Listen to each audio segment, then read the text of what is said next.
సత్తెనపల్లి నాగార్జున నగర్లోని Sri road old vision school Satyadana Mandiram రోడ్లో ఇది మన 14వ సంవత్సరం వినాయకుడిని పెట్టడం.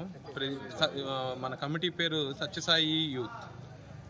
ఇది 14వ సంవత్సరం సందర్భంగా ఎప్పటికప్పుడు భిన్నంగా ఆలోచించి గణపతిని ఈ రకంగా చేద్దాం అని చెప్పి ఆలోచించి ఈసారి న్యాచురల్గా ఉండేటట్టు 61 ఫీట్స్ గణపతిని అయితే ఏర్పాటు చేయడం జరిగింది.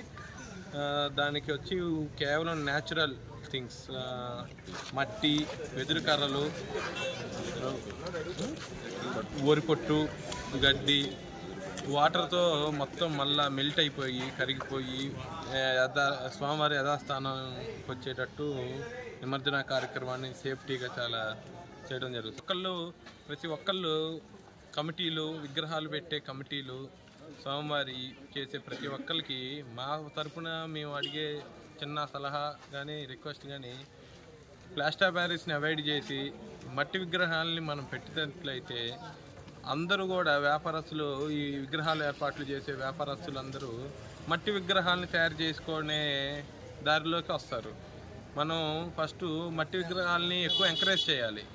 మట్టి విగ్రహాలని ఎంకరేజ్ చేయటం వల్ల కాలుష్యం ఇంకా అదంతా అందరికీ తెలిసిందే.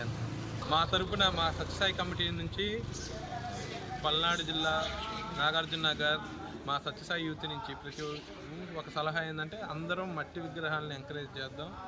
ఎంత విగ్రహం, ఎలాంటి విగ్రహం అయినా మన ఆర్టిస్ట్ అనే అతన్ని మనం కన్సల్ట్ అయ్యి మనకి నచ్చిన విధంగా మనం స్వామివారిని ఏర్పాటు చేయొచ్చు.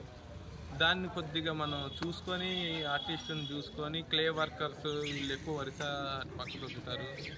సో వాళ్ళని పట్టుకొని మనం నచ్చినట్టు చేయించుకొని దానికి కూడా వాటర్ పెయింటింగ్ కూడా ఇవ్వచ్చు.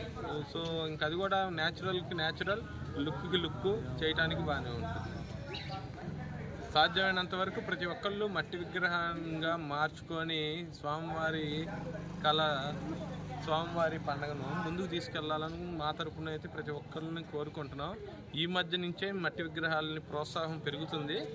చిన్న చిన్నగా ముందు రోజుల్లో ఇంకా మట్టి విగ్రహాలు అనేది మార్కెట్లోకి వస్తాయని ఆశిస్తున్నాం.